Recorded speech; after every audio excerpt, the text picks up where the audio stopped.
समझो कि जनता उसको निर्विरोध भी कर सकती है।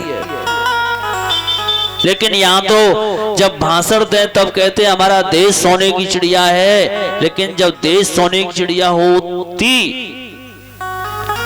तो इस देश पर क्यों कर्जा है? सोने की चिड़िया है, लेकिन इस सोने की चिड़िया को गर्दन को कौन मरोड़ रहा है? ये जितने बड़े नेता हैं ये देश को चूस चूस के खा रहे हैं। यही मलेक्ष हैं, यही असुर है। तो आज भीष्म बाबा यही उपदेश दे रहे हैं, घर में शांति रखनी है तो हमको एक दूसरे के ऊपर विश्वास रखना होगा। तुम राजा हो, प्रजा के ऊपर विश्वास रखना। किसी ने आकर के तुमसे अगर कुछ कह दिया तो ये थोड़े ही वो गरीब है तो उसके ऊपर जाके तुम आक्रमण कर दो। राजा का नियम है कि वहां जाकर के देखे सुने, श्रवण मनन निधि ध्यासन। श्रवण माने सुने, मनन माने उसका अमल करे, निधि ध्यासन माने उस रास्ते पे चले। केवल सुन लिया है वो गरीब है इसलिए तो उसके ऊपर आक्रमण कर रहा है, फटकार रहा है, तो उससे कोई अगर धींगरा है तो उसके हाथ जोड़ रहा है। ये राजा के नियम नहीं होते। सबके लिए समान व्यवहार होना चाहिए, चाहे अपना बेटा हो चाहे कोई और ही क्यों न हो। गरीब की बेटी को अगर कोई सताए तो राजा का नियम है वहां जाकर के उस बेचारी की रक्षा करे। यहां तक है कि अगर कोई गरीब की बेटी के ऊपर हाथ उठाने की कोशिश करे तो राजा का ये नियम है बिना किसी से पूछे उसका हाथ काट दे।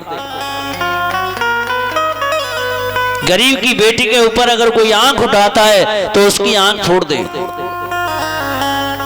दिख रहा है कि वो दबंग लोग हैं, ज्यादा लोग हैं, और इतने ज्यादा लोग हैं कि हम गरीब की बेटी को नहीं बचा सकते तो उस राजा को मर जाना चाहिए।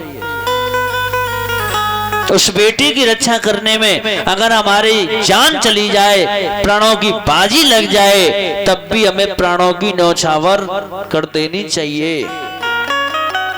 इतनी बात सुनकर के द्रौपदी हंस गई। द्रौपदी जब मुस्कुराए तो इस कुंठा को लेकर के बेटी में मरना नहीं चाहता, तुम कहना क्या चाहती हो? स्त्री का रोना, आदमी का हंसना, उस पर कभी ध्यान मत देना।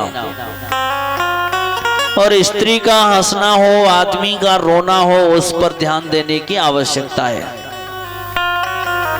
स्त्री का रोना तो उसके समझो कि पलकों पे ही आंसू रखे हुए हैं। थोड़ी सी बात हुई दिन में 18 बार रो लेगी।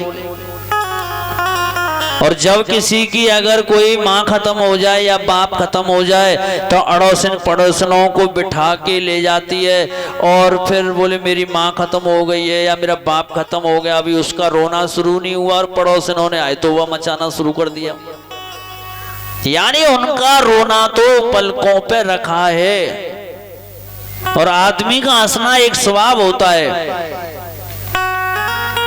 प्यारे, जब स्त्री हंसे, आदमी रोए, उस पर ध्यान देने की आवश्यकता हुआ करती है। आदमी में इतनी बड़ी ताकत है, उसके इतने हौसले बुलंद हुआ करते हैं, वो जो नहीं दिखे उसको भी दिखाने की कोशिश करता है। तो यहाँ आदमी इतना ढाढ़स बंधा के रखता है कि उसमें इतनी ताकत है कि अगर कोई आदमी मर जाए तो उसको जला करके आ जाता है। रोते हुए लोगों को समझा देता है। अगर इन स्त्रियों के हाथ में आदमी को सौंप दिया जाए कि तुम जाके दाह संस्कार कर आओ तो 1 महीना तक लेके बैठी रहेंगी, उनका दाह संस्कार नहीं कर सकती है। इनके अंदर इतनी पावर नहीं है, इतनी क्षमता नहीं है। तो यहां पर द्रौपदी जब हंसी है, बेटी मैं इस कुंठा को लेकर के मरना नहीं चाहता, तुम मुझे बताओ तो सही। नहीं बाबा, मैं तो वैसे ही हंस गई। नहीं बेटी, तुम अपने हंसने का कारण बताओ मुझे। द्रौपदी कहने लगी बाबा एक तो तुम वैसे ही पीड़ा में हो और फिर बार बार मेरे को मत उकसाओ। भीष्म बाबा के सामने हंसने की तो बहुत बड़ी बात है, कोई अपनी आंखें तक ऊपर नहीं कर सकता।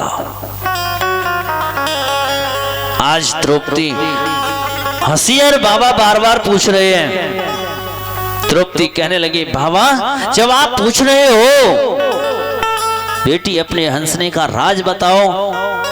द्रौपदी कहने लगी बाबा इतना बड़ा ज्ञान तुम दे रहे हो कि गरीब की बेटी के आगे अगर कोई हाथ उठाए तो उसका हाथ काट देना चाहिए, कोई आंख उठा के देखे तो उसकी आंख फोड़ देनी चाहिए। कहां चला गया था तुम्हारा ये ज्ञान? जिस समय पर वो दुष्ट दुशासन मेरी साड़ी को खींच रहा था, भरी सभा में मैंने कहा मेरे पति तो मुझे जुआ में हार गए, लेकिन मेरा बाबा बैठा हुआ है। मैंने अपनी आंखें बाबा तुम्हारी आंखों में डाल करके जब देखा तुमने भी अपनी आंखें नीचे कर ली। कहां चला गया तुम्हारा उस समय पर ये ज्ञान? आज इतनी बड़ी बड़ी बातें कर रहे हो। किसी में हिम्मत नहीं थी बाबा साड़ी खींचने की, जब बात छोड़ोगे साड़ी के पल्लू से हाथ लगा ले। क्या किया था मैंने उस कन्हैया के साथ में? केवल जब उसकी उंगली कटी थी तो मैंने अपने साड़ी के पल्लू से उसकी उंगली को बांध दिया था, बस थोड़ा सा एहसान था। दुष्ट दुर्योधन ने यह कहा था कि बिल्कुल वस्त्रहीन करके इस द्रौपदी को ला और अपनी मेरी जंगा पर बिठा दे। कहां चला गया बाबा उस समय पर तुम्हारा ज्ञान? जब देखा कि चारों तरफ से सबने आंखें नीचे कर रखी हैं, सब अपने अपने मेरी कोशिश खा ली जा रही है, मैंने संसारी लोगों की तरफ से ध्यान हटाया और कन्हैया के चरणों में जब लगाया तो कन्हैया ही आए। उसने ये महसूस नहीं होने दिया कि साड़ी अभी कितनी छोटी और कितनी बड़ी है। उन्होंने साड़ी के पल्लू से पल्लू जोड़ दिया। साड़ी बिच नारी है कि नारी बिच साड़ी है कि साड़ी की नारी नारी नारी की ही साड़ी है। बस बेटी इस कुंठा को लेकर के मैं नहीं चाहता था मरना।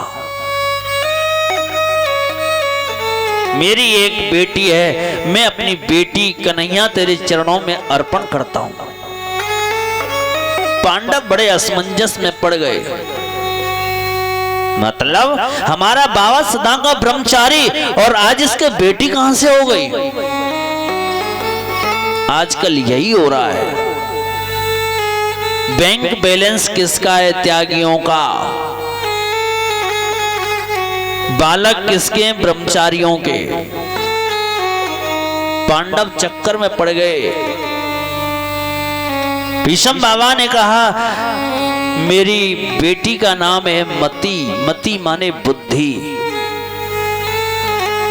कन्हैया मैं अपनी बुद्धि को तुम्हारे चरणों में अर्पण करता हूं और अपनी जीवन लीला को यही विराम देता हूं। जबकि भीष्म बाबा को ये इच्छा मृत्यु का वरदान मिला हुआ था, जी आए जब अपनी मृत्यु कर सकते थे, लेकिन उन्होंने सोचा कि आज जैसा शुभ दिन फिर कम आएगा। कन्हैया मेरे सामने खड़े हैं, बार बार वो शुभ दिन आने वाला नहीं है। आज ही वो शुभ दिन है जो आज मैं अपनी मृत्यु को सुधार लूं। जब लक्ष्मण को शक्ति लगी, हनुमान जी सुषण वैद्य को लेकर के आए। संजीवनी बूटी लेने के लिए हनुमान जी गए। रात्रि को जब अयोध्या के ऊपर होकर के निकल रहे थे, नीचे भरत पहरा दे रहे हैं। भरत ने तरकस में से बाण निकालकर और हनुमान के पैर में मारा। हनुमान नीचे हे राम पुकारते हुए आए। वहां माता कौशल्या भी खड़ी है, वहां माता सुमित्रा भी खड़ी है, वहां लक्ष्मण की घरवाली उर्मिला भी खड़ी है। राम से पूछा गया तुम कौन हो, इतनी रात्रि में अयोध्या को लांग करके कहां जा रहे हो? हनुमान जी ने कहा मैं राम सेवक हनुमान हूं। भैया लखन को शक्ति लगी है। सुषण वैद्य ने कहा संजीवनी बूटी लेकर के आओ, लेकिन सूर्योदय से पहले ही लाना। अगर सूर्योदय के बाद में संजीवनी बूटी का कोई मतलब नहीं होगा। तुमने अच्छा नहीं किया। तुम मुझे बताओ तुम कौन हो? मैं राम का भाई भरत हूं। तुम राम भाई भरत हो करके मेरे पैर में बाण मारा है। इतनी बात सुनी कौशल्या ने। लखन को शक्ति लगी है। हनुमान, अरे हनुमान तुम कह देना जाकर के उस राम से अयोध्या में आए तो लखन को साथ लाए।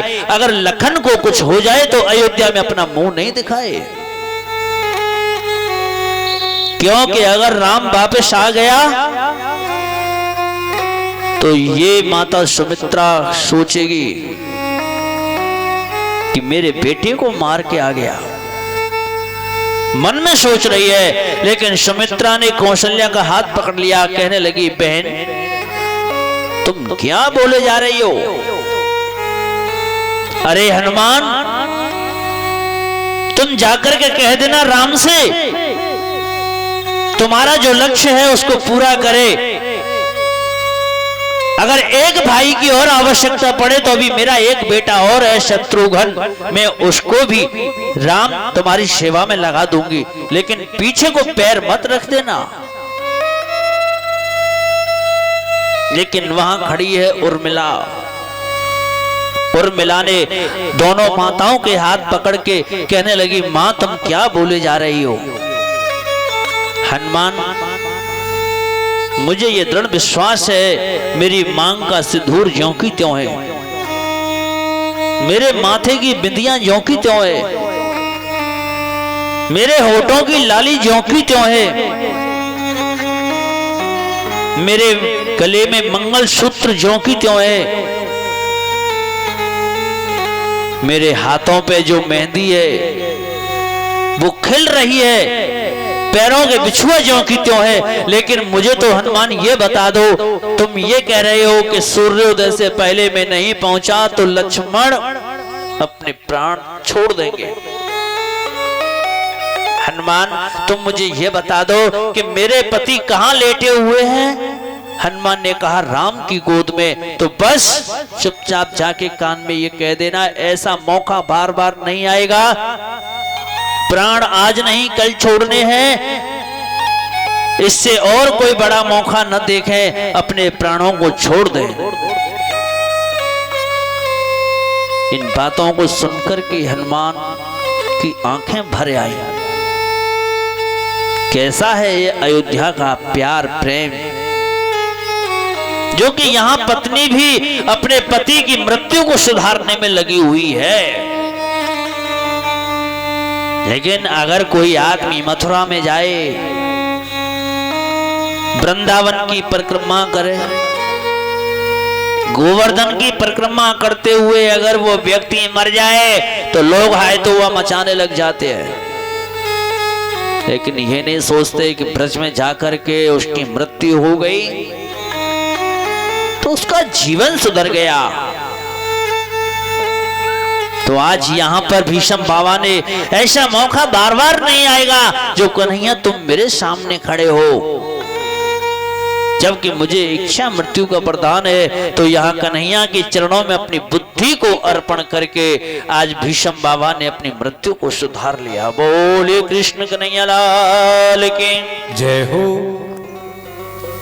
तो यहाँ फिर पांडव राजा बने हैं और राजा तो बन गया, लेकिन राजा के पास में कुछ है तो नहीं। जैसे बारात जाती है दूल्हा सज के जाता है, दूल्हा से ज्यादा सजावट तो उसके यार दोस्त करके जाते हैं, बढ़िया गाड़ी लेके जाते हैं। लेकिन दूल्हे की पहचान क्या होती है? मुकुट जो उसके सिर पर है, जो शहरा है। तो ऐसे ही भगवान ने सोचा कि आज तुम राजा तो बन गए, लेकिन तुम्हारे पास में तो कुछ नहीं है। भगवान कृष्ण शांति दूत बन करके गए हस्तिनापुर। तो हस्तिनापुर गए दुर्योधन के पास। पहले विदुर जी मंत्री थे, लेकिन आज उनके पास से मंत्री पद हट गया। जब पद ही हट जाता है तो उसकी फिर वैल्यू नहीं होती बगल में बिठाने की। विदुर जी उस सभा में बैठे, लेकिन पीछे बैठे, आगे नहीं पीछे। कृष्ण वहीं बैठे हैं। कन्हैया ने कहा दुर्योधन, पांडव पक्ष हालांकि कमजोर नहीं है, तुम्हारा आदर करता है, तुम्हारा सत्कार करता है, तुम्हारा स्वागत करता है, तुम्हारा सम्मान करता है। तुम बड़े हो और बड़े का सम्मान करना ये तो वेद शास्त्र भी कहते हैं। आज इज्जत चाहते हो तो सम्मान करना सीख लो। तुम किसी से एक बार राम राम करोगे तो 2 बार राम राम वो तुमसे करेगा। बड़ा बूढ़ा है, आशीर्वाद देगा। अभिवादनम शीलस्यम नित्यम मृदोपसेवनम चत्वारतस्य वर्धन्ते आयुर्विद्या यशोबलम। लेकिन जब कन्हैया ने कहा कि तुम केवल 5 गाम दे दो बस, और मैं उनको समझा दूंगा, दुर्योधन तड़क गया, भड़क गया, कहने लगा बिना युद्ध के सुई की नोक के बराबर नहीं दे सकता हूं।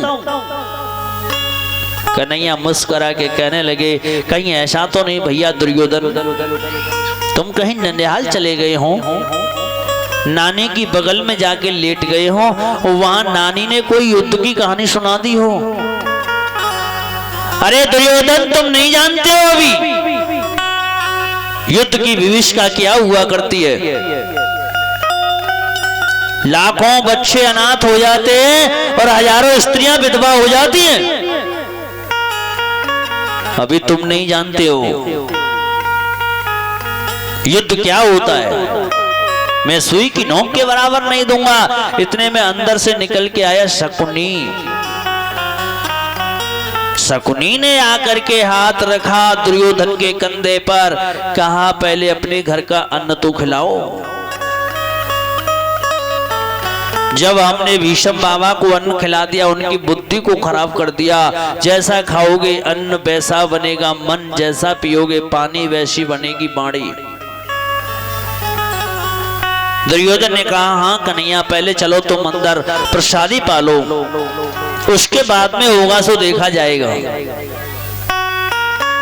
भगवान कहने लगे दुर्योधन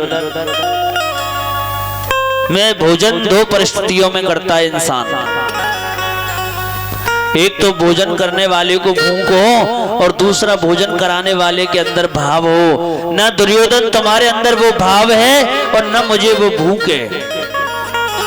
केवल मैं तो भाव का भूखा हूँ। भाव जग में सार है, भाव से मुझको भजे तो भव से बेड़ा पार है।